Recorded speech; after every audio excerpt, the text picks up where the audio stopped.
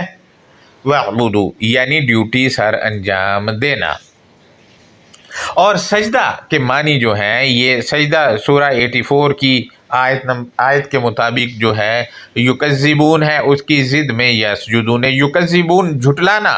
اور ضد میں سجدہ کے معنی خود ہی طے ہو جاتے ہیں، وہ مانتے ہیں۔ اسی طرح انہی آیات میں یؤمنون آیا ہے، اس کا مترادف یسجدون آیا، یعنی یؤمنون اور یسجدون کے معنی ایک ہی ہیں۔ لہٰذا مختلف آیات کا جب ہم اسٹڈی کریں گے تو وہاں جس طرح سجدہ آیا ہے تو اس کے مطابق بھی ہم معنی دیکھیں گے کہ وہاں پر کس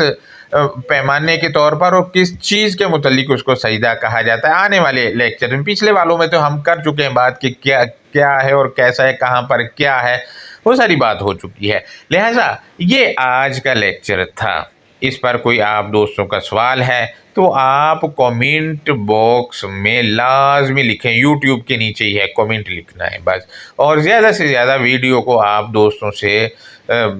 کہنا چاہتا ہوں کہ زیادہ سے زیادہ لائک کر دیا کریں دوستو، اب دیکھتے تو ہیں، لائک کا بٹن دبا دیا کریں، بڑی مہربانی آپ دوستوں کی۔ اللہ حافظ، اپنا بہت زیادہ خیال رکھیں۔